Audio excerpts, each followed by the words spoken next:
भाई तुमसे ना हो पाएगा, तुमसे ना हो पाएगा। वो जो कहते थे ना कि तुम्हें आता ही नहीं है, तुमसे होता ही नहीं है, वो हम तब भी गलत नहीं थे, हम आज भी गलत नहीं है ना। 2024 के अंदर जो बांग्लादेश ने आपको टेस्ट सीरीज हराई थी, याद है ना? वो भी फ्लूक नहीं था। आप लोगों ने कहा फ्लूक लग गया। फिर उसके बाद ये पीछे वनडे सीरीज जो उन्होंने हराई थी, वो भी फ्लूक नहीं था। आपने कहा फ्लूक लग गया। उसके बाद अपने घर के अंदर बुला के आज फिर आपको पूरे ऑलमोस्ट 5 दिन उन्होंने डोमिनेट किया है। खाया पियो कुछ नहीं और ग्लास तोड़ा बारह ने। भाई हमें तो यही समझ नहीं आ रही कि 35 लाख की इन्वेस्टमेंट थी तो 36 लाख का घाटा कहाँ से हो गया। बांग्लादेश पाकिस्तान टीम की थी जीतने के लिए। हर बार जब भी वर्ल्ड टेस्ट चैंपियनशिप का साइकिल आता है, शेड्यूल आता है, हम कहते हैं इस बार हमारा ज्यादा चांस है, इस बार हमारे अच्छे मैचेस हैं, इस बार हमारे फाइनल में पहुंचने के ज्यादा चांसेस हैं। और जब WTC एंड होता है तो हम 9वें नंबर पे होते हैं। जवाब तमाम चीज़ें जो भी पाकिस्तान क्रिकेट के अंदर पिछले 8 से 10 सालों से हुई हैं, ये सब चीज़ें अंडर द कारपेट कभी भी नहीं जाएंगी। वक्ती तौर के लिए चीज़ों को छुपाया जा सकता है, दबाया जा सकता है, लेकिन ये तल्ख रियलिटी, जैसे हॉकी की तल्ख हकीकतें खुल खुल के सामने आई हैं, और क्रिकेट जो कि अब बहुत बड़ा ब्रांड है, इसका जवाल भी जो है वो खुल के सामने आएगा, कभी ना कभी तो लाया जाएगा। तो अभी हमने ये देखना है कि पाकिस्तान क्रिकेट क्या बेटरमेंट कर रहा है। ये तमाम जो एग्जिट हुए हैं वर्ल्ड कप के अंदर, गिरती हुई रैंकिंग, नीचे जाती हुई फिटनेस, प्लेयर्स में आपसी झगड़े, ग्रुपिंग्स, हर इवेंट के हारने के बाद नए चेहरों को लेके आ जाना और उनकी वही पॉलिसीज। दुनिया में अगर कोई फजूल तरीन टीम है तो पाकिस्तान के पास मौजूद है, गंदी तरीन मैनेजमेंट है तो वो भी पाकिस्तान के पास मौजूद है। सारे हमने रेलू कट्टे भर्ती किए हुए हैं, 2 नंबर दोगले और सियासी और सफारशी बुनियादों पर हमने पाकिस्तान क्रिकेट बोर्ड को भर दिया है। और ऐसे लोग जब सियासी और सफारशी बुनियादों पर, जिनको कुछ क्रिकेट की अलिफ से बे तक का पता नहीं होता, जब आकर गलत फैसले करते हैं तो उनका खमियाजा हम आवाम को अपने जज्बात से खिलवाड़ करके भुगतना पड़ता है। इनको तो कुछ नहीं जाता, ये लोग चुप करके मजे से बैठे होते हैं। हमारी मैनेजमेंट को कोई अता पता नहीं है कि हमने किसको खिलाना है, किसको बाहर निकालना है। हमारे खिलाड़ियों को कोई अता पता नहीं है कि हमने मीडिया पर बात कैसे करनी है। कल तक आगा जी कह रहे थे कि जी अगर बांग्लादेश वाले हिम्मत करें और हमें 260-270 रन का टारगेट 70 ओवर्स में चेज करने का दे दें तो हम वो चेज कर जाएंगे और मैच जीत जाएंगे। लेकिन बांग्लादेश वाले ऐसे हिम्मत नहीं करेंगे। तो कर दी ना उन्होंने हिम्मत, उन्होंने हिम्मत की है, आपको 260-270 रन का टारगेट दिया है, 72 ओवर से भी ज्यादा आपके पास ओवर्स मौजूद थे, करते ना फिर चेज। वहां पर आपने मुकम्मल तौर पर पाकिस्तान की बेइज्जती करवा दी। आते गए जाते गए, आते गए जाते गए, और आपके कोई भी खिलाड़ी ने सिवाय अब्दुल्ला फजल के किसी किस्म की कोई परफॉर्मेंस नहीं दिखाई। और बातें आपकी सुन लो तो बहुत बड़ी बड़ी हैं।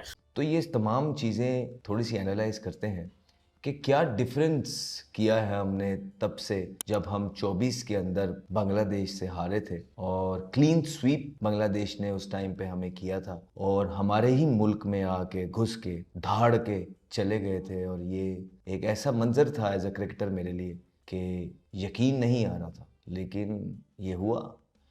तो अब ये हो गया, बड़ा वावेला मचा, काफ़ी इकदामात लिए गए पाकिस्तान क्रिकेट बोर्ड की तरफ से, लेकिन आज भी 2026 के अंदर भी जो रिज़ल्ट हैं वो उसी तरह के हैं। सिर्फ फ़र्क ये है कि इस दफ़ा आप वहाँ गए हैं, फिर वनडे सीरीज़ भी आप बांग्लादेश से पीछे हारे हैं, तो वहाँ जाके भी जो आपने स्टार्ट लिया है वो भी वैसे ही लिया है। दिमाग है ना आपके पास, स्किल्स है ना आपके पास, प्रॉपर डाइट है ना आपके पास, तवज्जो है, और भी बोले ना बहुत कुछ नहीं है। क्या बात है, सीखने वाली यही बात है कि जी आपने क्रिकेट बंद कर दें। सीखने हाँ वाली बात है कि मतलब क्रिकेट अगर बंद सीखने कर, वाली लूडो खेला असूलन करें, बात लूडो, आप ठीक कह रही हैं। उसमें भी 6 नहीं आना, उसमें भी एक ही आना। लूडो भी खेलेंगे ना, उसमें भी एक ही आना है बस। एक भी है वो शुक्र है उसमें जीरो नहीं होता। वो आपके पास बॉलिंग है ना, आपके पास बैटिंग है। बॉलिंग है तो वो फ्लैट बॉलिंग है। आजकल के ज़माने में आपको दोनों चीज़ें चाहिए। आई थिंक मैनेजमेंट जिस तरह बच्चे खिला दिए दो नए, ठीक है, अब स्टिक करें इनके साथ, और जब बाबर आता है तो बिठाए ना इनको बाहर। ये अरे माँ हुई पड़ी है और तुम्हें यहाँ पर बाबर आजम को कप्तान बनाने की पड़ी हुई है, क्योंकि अब नए नवेले लड़के जो निकल के आ रहे हैं और कह रहे हैं कि भैया जी देखो सिचुएशन ये है कि पाकिस्तान के बांग्लादेश से हारने के बाद एक ही सूरत है पाकिस्तान के बचने की, वो ये कि बाबर आजम साहब को कप्तान। तेरी ऐसी की तैसी ये पावर बैंक खींच के मारूं मैं तेरे सर के ऊपर, हरामी इंसान। तू पाकिस्तान का दुश्मन है कि पाकिस्तान का सपोर्टर है? बाबर आजम को फिर से कप्तान बनाकर हमको साला तुम 14 साल पीछे ले जाना चाहते हो क्रिकेट के अंदर। मतलब 14 साल पीछे चले जाए तो भी अच्छा है, लेकिन कम से कम जब से बाबर आजम आए तब से जो पाकिस्तान की बर्बादी हुई है भाई, उससे हमको बचना है, उससे हमको बचना है। और अभी हम पाकिस्तान से मतलब पाकिस्तान जो हारा है बांग्लादेश से, लोग कह रहे हैं कि बाबर आजम नहीं था शायद इस वजह से हम हार गए। इससे पहले 2 टेस्ट मैचेस हम पहले हार चुके हैं बांग्लादेश से। बांग्लादेश पाकिस्तान में पाकिस्तान को पेल के गया है, वहां पर भी बाबर आजम थे, तो वहां पर क्यों नहीं जीते? बात यह है कि बाबर आजम हो, शान मसूद हो या कोई भी पाकिस्तान का क्रिकेटर हो, इस टाइम के ऊपर बकलौती जो पड़ी हुई है पाकिस्तान क्रिकेट के अंदर, एक मनुष्यत जो छाई हुई है, इसको चेंज करना पड़ेगा। देखो सबसे बड़ी मनुष्यत है पाकिस्तान के अंदर ये सीनियर प्लेयर्स। मैं कहता हूं अगर हारना ही है तो यंगस्टर से क्यों ना हारे। हमने अभी आजान वेस को खिलाया, हमने एक नए लड़के को खिलाया, आई डोंट नो क्या नाम था उस बच्चे का, मतलब नए नवेले कुछ लड़के हैं उनको हमने खिलाया, चलो ठीक है, उन्होंने परफॉर्म भी किया। लेकिन जो हमारे एक्सपीरियंस लॉट है जिसके अंदर शान मसूद, मोहम्मद रिजवान, बाबर आजम, चलो ये पिछला वाला मैच नहीं खेले थे, इमामुल हक थे, आगा सलमान थे, जब ये लड़के आपके खेल रहे थे इनको चाहिए था कि मैच को खत्म करते, इनको चाहिए था कि मैच को खत्म करते और पाकिस्तान के लिए बेहतरी करते। और आजकल के 2 टके के जो हमारे यूट्यूबर उठकर कह रहे हैं कि भाई बाबर आजम को कप्तान बनाओ, ए भाई हाथ जुड़े तुम्हारे सामने, इस तरह की बकवास करना बंद कर दो, क्योंकि जब से वो बंदा पाकिस्तान का कप्तान बना है पाकिस्तान का डाउनफॉल ही तब से शुरू हुआ है। ये क्या हो गया? अरे 35 लाख का तो हमारा इन्वेस्टमेंट है, तो 36 लाख का घाटा कैसे हो गया? अभी हम अपने पिछले सदमे से नहीं निकले थे यार। हाँ, पिछला सदमा नहीं भूल पा रहे थे, वो मैच हारने का। आज एक नया जो है ना बम फोड़ दिया गया है, वो ये है कि पाकिस्तान को स्लो ओवर रेट की वजह से पिछले मैच के अंदर 8 डिमेरिट पॉइंट्स मिले हैं, 8 पॉइंट कट गए हैं। अभी हम यही सोच रहे थे कि पिछले मैच की जो गलतियां हैं, ये मैच जीत के जो है हम पॉइंट्स में वापस आएंगे, WTC के सर्कल में जो है ना वापस हम कम बैक करेंगे।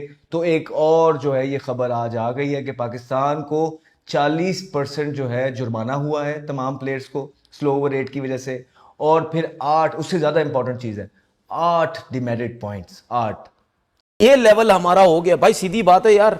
मेरे लिए तो बड़े शर्म की बात है कि हम अब बांग्लादेश से हार रहे हैं, पाकिस्तान में भी होम सीरीज हारे, यहाँ पे भी वो मैच अब से जीत गए। शान मसूद की कप्तानी, बाबर आजम कप्तानी रिजर्व करता है इस वक्त, तो शान की कैप्टनसी को, तो सही बात बता रहा हूँ, जिस किस्म की बॉलिंग कर रहे हैं ना, मुझे 1 महीना दे दो, थोड़ा सा वेट गेन करूंगा, 1 महीना दे दो, जितनी फिटनेस है मैं इनसे अच्छी बॉलिंग टेस्ट क्रिकेट में कर लूंगा। मैं झूठ नहीं बोल रहा हूं, रिटायरमेंट तो वापस नहीं, मैं एक बात कर रहा हूँ यार, ये जिस किस्म की बॉलिंग कर रहे हैं, तभी तो मैं बहुत दफा बोल चुका हूँ।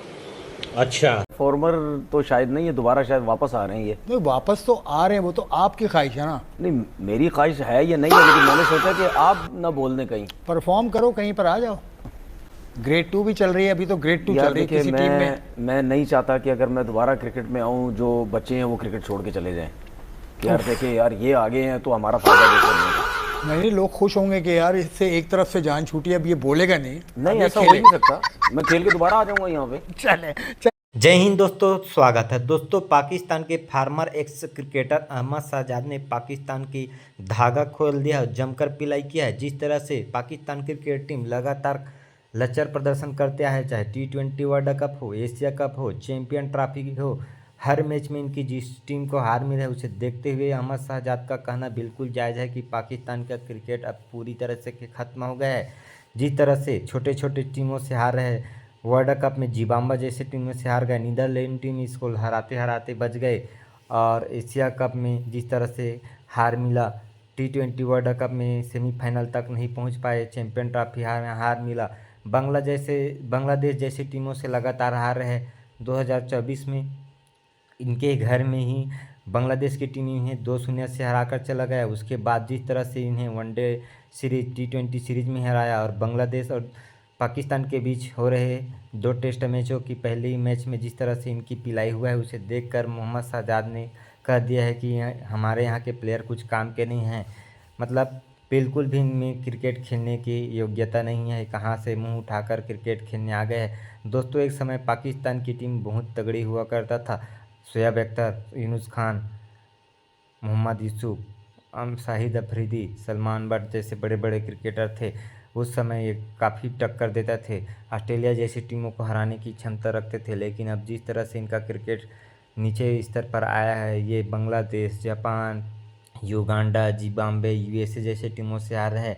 अब दोस्तों इस पर मोहम्मद शहजाद ने पाकिस्तान क्रिकेट की जमकर लताड़ लगाया है, क्रिकेटरों को जमकर लताड़ा लगाया है। और पहले टेस्ट मैच में हार के बाद जिस तरह से आईसीसी ने वर्ल्ड टेस्ट चैंपियनशिप के 8 पॉइंट काट लिए हैं और खिलाड़ियों पर 40% मैच फीस का जुर्माना लगा है, उसे देखकर पाकिस्तानी मीडिया रो रहा है। बाकी दोस्तों आपका क्या कहना है इस पाकिस्तान के गिरते स्तर पर? क्या यह टीम अब बड़े टीमों को हरा पाएगा कि नहीं हरा पाएगा? कमेंट में जरूर बताइए। वीडियो को लाइक कर दीजिए, चैनल को सब्सक्राइब कर लीजिए। मिलते हैं अगले वीडियो में। जय हिंद, वंदे मातरम।